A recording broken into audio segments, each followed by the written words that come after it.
appelle la pluie ne pourra plus se plaindre quand il sera mouillé par cette même pluie.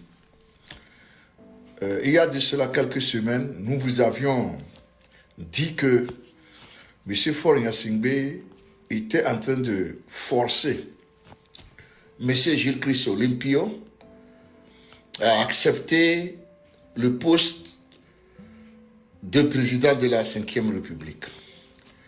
Lorsque nous avions appris l'affaire, on était en tout cas outrés et outragés, et on a fait des sorties publiques pour appeler ou prodiguer d'utiles conseils à M. Gilles-Christ Olympio en lui demandant de ne jamais accepter cette deuxième humiliation.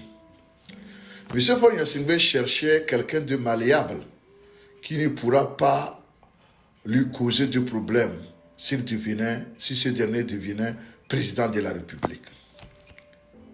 Mais ce n'est pas compter avec les plans de Dieu. On dit souvent que l'homme propose, Dieu dispose.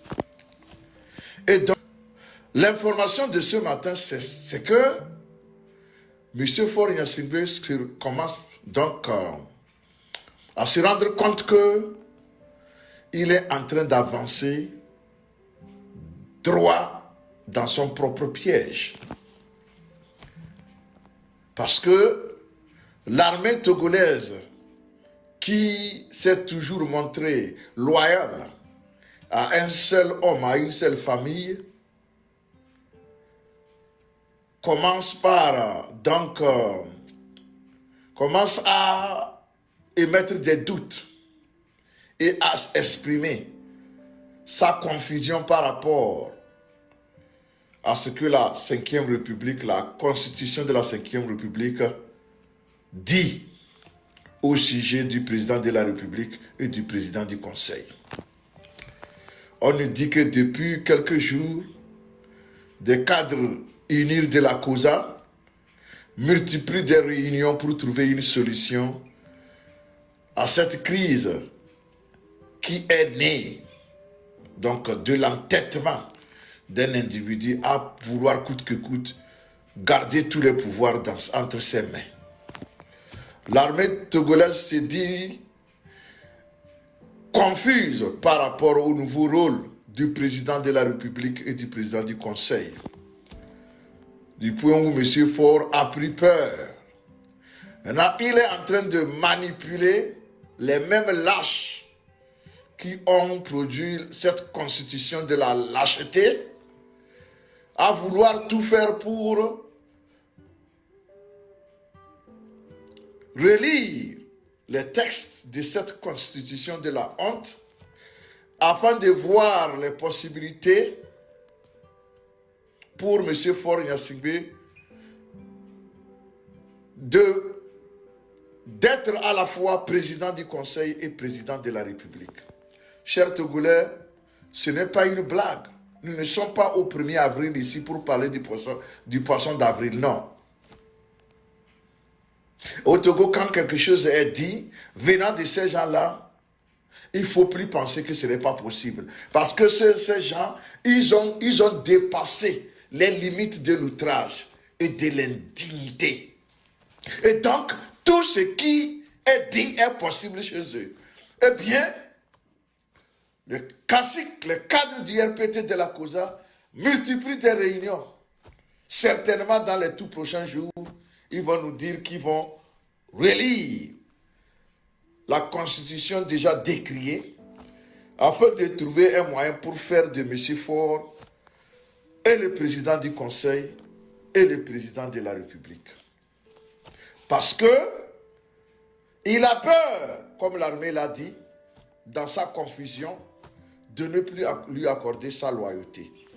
Tout le monde se souvient de ce qui s'est passé avec M. Kofigo en 1991. Tout le monde s'en souvient.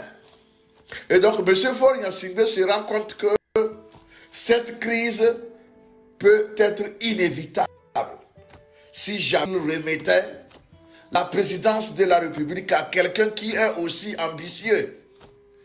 Parce qu'il pense qu'il a déjà émasculé tout autour de lui. Tous ces gens qui poirotent autour de lui ne peuvent plus. Ils ne sont plus capables d'être responsables d'aucune institution. Fort en est sûr. Mais il a encore des doutes. Et donc, ils se connaissent. Donc, mais il se rend compte que si jamais il prend n'importe qui, n'importe quel individu là-bas, malgré son émasculation, il n'est pas rassuré. Cet individu peut manipuler l'armée pour changer de fusil d'épaule. Alors, M. Faure Gnassingbé est en train de vouloir être président de la République et président du Conseil. Ils sont au bout du tunnel. Ils sont à la croisée des chemins. M. Faure Gnassingbé ne sait plus à quel sens se vouer. Il se bat pour se faire aider.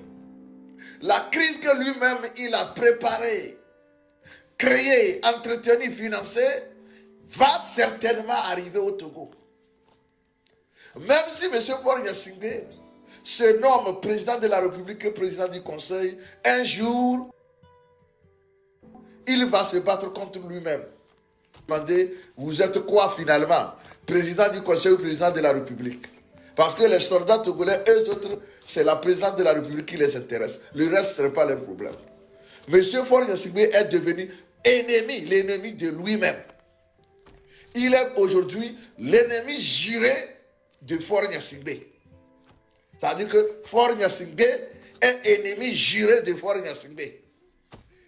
En voulant garder tous les pouvoirs, en voulant mourir au pouvoir, nous sommes dans ces contradictions-là. Donc, chers Togolais, c'est la situation qui est née aujourd'hui. Ne pensez pas que c'est pour rien que depuis là, ils ne disent plus rien. Ils sont confrontés à d'énormes difficultés. Un malin et demi. Mais le peuple togolais, il a Dieu, il a sa foi. Et il a son combat qu'il va continuer donc de mener. Vous allez vous faire harakiri, M. Faure Gnassingbé. Vous ferez harakiri. Ça, soyez-en sûrs. Parce que nous avons prodigué des conseils, vous avez dit niet. Vous m'avez bien regardé. Voilà ce que vous êtes en train de faire. Vous ne savez plus ce que vous voulez. J'avais déjà dit il y a déjà 3 ans, qu'en voulant trop le pouvoir, vous vous comportez comme le contorsionniste du cirque du soleil, qui s'est contorsionné du point où il a oublié comment faire pour retrouver sa forme initiale. Aujourd'hui, vous venez de confirmer que vous êtes ce contorsionniste-là. Vous ne pouvez plus retrouver votre forme initiale. Jamais, c'est fini. Comme quoi, l'armée s'est dit confuse par rapport à ce qui va se passer entre la présidence de la République et la présidence du Conseil. Or, M. Faure Gnassingbé, lui, ce qu'il veut, c'est cette présidence-là. C'est pourquoi ils ont mis président du Conseil au lieu de dire Premier ministre. Mais cela ne lui suffit pas. Il veut tout. Et désormais, les gens ne dorment plus. Ils sont là-bas dans la causa en train de se battre. Ils vont nous sortir par magie quelque chose qui permettra à M. Faure, sauf changement de dernière minute, ou bien c'est parce que, sauf si, après cette sortie, ils vont se dire, les gens là ont découvert le poteau rose, il ne faut plus faire ça. Sinon, c'est ce qui se prépare. Ils veulent faire des Faure et le président de la République et le président du Conseil. Parce que c'est lui-même qui veut ça. Puisque l'armée se dit confuse par rapport à ces deux rôles-là. Chers amis, est-ce que c'est un pays qu'on est en train de traîner dans la boue comme ça? Qu'est-ce que nous avons fait pour subir ce sort? Qu'a-t-on fait? Mais ne désarmons pas. Allez dans les commentaires, chers amis, et exprimez votre indignation et votre outrage.